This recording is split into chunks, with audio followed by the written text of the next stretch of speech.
अपने अगले एमएलए साहब को मैं आमंत्रित करता हूँ। आप थावरचंद मीना साहब, एमएलए धरियावाद, राजस्थान।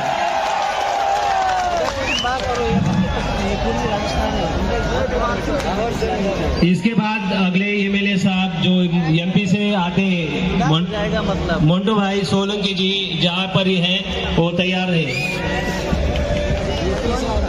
अभी तक तो साथी बहुत अच्छा रहा है।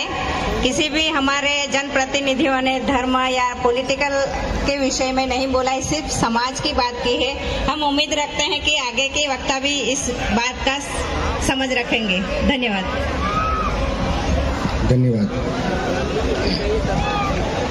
देश के कोने कोने से और विश्व के अलग अलग इलाकों से भारत देश के मूल मालिक, मूल बीज को मेरी ओर से धारिया बुराड़ की धरती से, धरियावाद विधानसभा की ओर से आप सभी को जोहार जोहार करता हूं। साथ ही मेरे पुरखों को नमन करता हूं।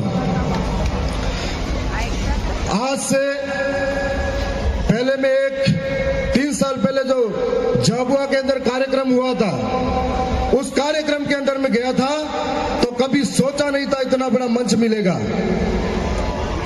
आज इतने बड़े मंच पे बोल रहा हूं तो ये जो भी संभव हुआ, धरियावाद विधानसभा की जनता, वहां के कार्यकर्ताओं के त्याग, समर्पण, मेहनत से संभव हुआ। मैं उन सबको दिल से धन्यवाद करता हूं। साथ ही पिछला कार्यक्रम धरियावाद के अंदर हुआ था, उस कार्यक्रम को सफल बनाने के लिए वहां के एक एक कार्यकर्ता की मेहनत थी। उन सबको धन्यवाद करता हूं। आज इस मौके पर हम खड़े हैं। मैं हर बार कार्यक्रम में जाता हूं, बहुत बड़े बड़े, मेरे से भी बहुत बड़े बड़े बुद्धिजीवी और वक्ता आते हैं। मैं गहराई से उनको सुनता हूं, तब महसूस होता है कि सबके मुंह से निकलता है कि जमीनें लूटी जा रही है, जंगल छीना जा रहा है, अधिकार लूटे जा रहे हैं, रोज कानून बदले जा रहे हैं। समस्या सबसे सुनता हूं, लेकिन समाधान कौन बताएगा? समस्या सबसे सुनता जा रहा हूं। आज देश के कोने कोने पर आदिवासियों की स्थिति क्या है? चाहे वो मणिपुर का आदिवासी हो, चाहे वो झारखंड छत्तीसगढ़ का आदिवासी हो, चाहे मध्य प्रदेश का आदिवासी हो, चाहे राजस्थान का आदिवासी हो, आए दिन आदिवासी को जमीनों के नाम पर विस्थापित किया जाता है। आए दिन आदिवासी को विकास के नाम पर विस्थापित किया जाता है। आए दिन आदिवासी को डैम के नाम पर विस्थापित किया जाता है, तो कभी स्टैच्यू ऑफ यूनिटी के नाम पर विस्थापित किया जाता है। आए दिन आदिवासी के ऊपर जो इस देश का मूल मालिक है उसके सर पे मुद्दा जाता है, कभी बहन बेटी को नंगा करके घुमाया जाता है। लेकिन इस समस्या का समाधान क्या है? क्योंकि हम लोग इस देश के अंदर 11 करोड़ 11% है, लेकिन कहीं संगठनों में बटे हुए हैं, कहीं झंडे लेके घूम रहे हैं और छोटे छोटे बातों में बटे हुए हैं। हम लोग पूरे 5 साल तक धरने प्रदर्शन करते हैं, सड़कों पर रहते हैं, संघर्ष करते हैं, लेकिन जब बारी आती है एक होकर ताकत दिखाने की, तब हमारा पाला चेंज कर देते हैं। यही हाल मध्य प्रदेश के अंदर हुआ था, यही हाल गुजरात के अंदर हुआ था। इसलिए हम लोग दर दर की ठोकरें खाने पर मजबूर हैं। मैं राजस्थान से आता हूं। राजस्थान के अंदर हम लोग आदिवासी जन प्रतिनिधि सिलेक्शन प्रणाली के तहत चुनाव जीते हैं। अभी हमारे बीच में एक चौधरी साहब बता रहे थे 50-50 करोड़ खर्च होता है। मैं साधारण परिवार का, किसान का बेटा, जहां मेरा पिता ये कहता था कि बेटा चुनाव मतलब कपड़े पहनने के पैसे नहीं है। और इस विचारधारा की वजह से मैं विधायक बना हूं, एक एक जनता की वजह से बना हूं कि हमारे वहां पर चुनाव जीतने के बाद में विधानसभा के अंदर यदि हम नहीं बोलते हैं तो हमारे टिकट जनता काट देती है, और कमल कांग्रेस अगर बोलती है तो उनका टिकट हाईकमान काट देता है। इसलिए हमको बोलना पड़ता है। आप सबके बीच में आए हैं, ये बताने के लिए आए हैं कि हमारे साथ इस तरह का व्यवहार होता है। चाहे जंगल लूटे जाए, जमीन छीनी जाए, चाहे हमारे विकास के नाम पर सरकार हमको बेवकूफ बनाती जाए, उसका एक समाधान यह है, हम आर्थिक रूप से कमजोर हैं, सांस्कृतिक रूप से कमजोर है, शैक्षणिक रूप से कमजोर है। 5 साल सड़कों पर आंदोलन करेंगे, धरना प्रदर्शन करेंगे। इसके लिए हमारी स्वतंत्र आवाज को विधानसभा और संसद सभा के अंदर भेजना होगा, जो हमारे कानून लूटे जा रहे हैं उनके लिए टेबल ठपकार के खटकार के बोल सके।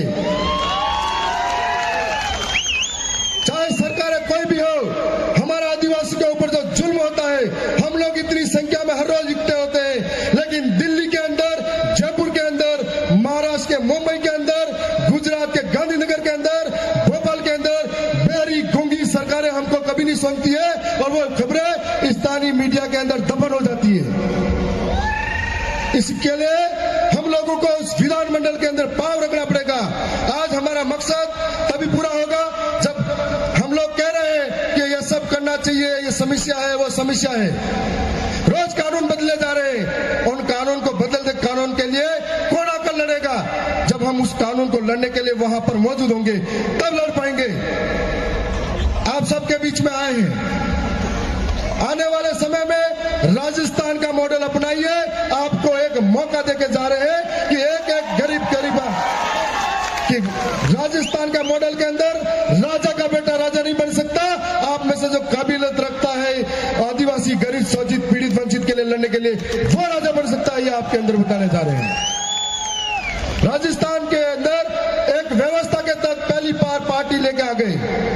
उस पार्टी के अंदर 84 के राजकुमार जी रोज साहब, जो दूसरी बार 70,000 वोटों से जीते, उनके पिता बचपन में ही चले गए थे, साधारण परिवार से हैं। दूसरे आसपुर के अंदर 30,000 वोटों से जीते, उनके पिता गरीब परिवार से हैं। मेरे पिता साधारण परिवार के खेती करने वाले हैं। और हमारे मध्य प्रदेश के अंदर जो चुनाव जीते कमलेश्वर भाई, जब चुनाव जीते, जीत कर जब घर आए, उनकी मां मजदूरी करके आ रही थी।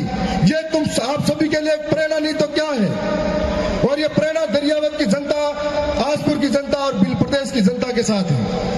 हम लोगों को आने वाले समय में मिलकर राजस्थान, मध्य प्रदेश, गुजरात, छत्तीसगढ़, झारखंड, मुझे जब जब दर्द होता है, चाहे आदिवासी झारखंड का हो, छत्तीसगढ़ का हो, चाहे आदिवासी मध्य प्रदेश, राजस्थान, गुजरात का हो, यदि कहीं के भी आदिवासी के साथ कोई घटना होती है, हमको ऐसा लगता है कि हमारे किसी शरीर के किसी हिस्से पर चोट पहुंचाई गई है और इस दर्द को अंदर से जलते हम लोग, इसलिए सबसे पहले खड़े होते हैं। यदि देश के अंदर बड़े बड़े कार्यक्रम हर रोज होते हैं, सारे संगठन, सारे लोग जब भी आदिवासियों के साथ गलत होता है एक साथ सड़कों पे आ जाए, एक साथ बोलने लग जाए, तो कभी आंदोलन करने की जरूरत नहीं पड़ेगी। मैं आप सबके बीच में जो समय दिया है उसके लिए भी धन्यवाद। और मैं इतना ही कहूंगा कि आवाज अपनी दूर तलक छोड़ जाऊंगा, आवाज अपनी दूर तलक छोड़ जाऊंगा। खामोशी की बेमौत गवारा नहीं मुझे, शीशा हूं मैं, टूट भी गया तो अपनी खनक छोड़ जाऊंगा। आप सबको बहुत बहुत धन्यवाद। जय जवान, जय आदिवासी, जय बिल प्रदेश। धन्यवाद थावरचंद मीना साहब।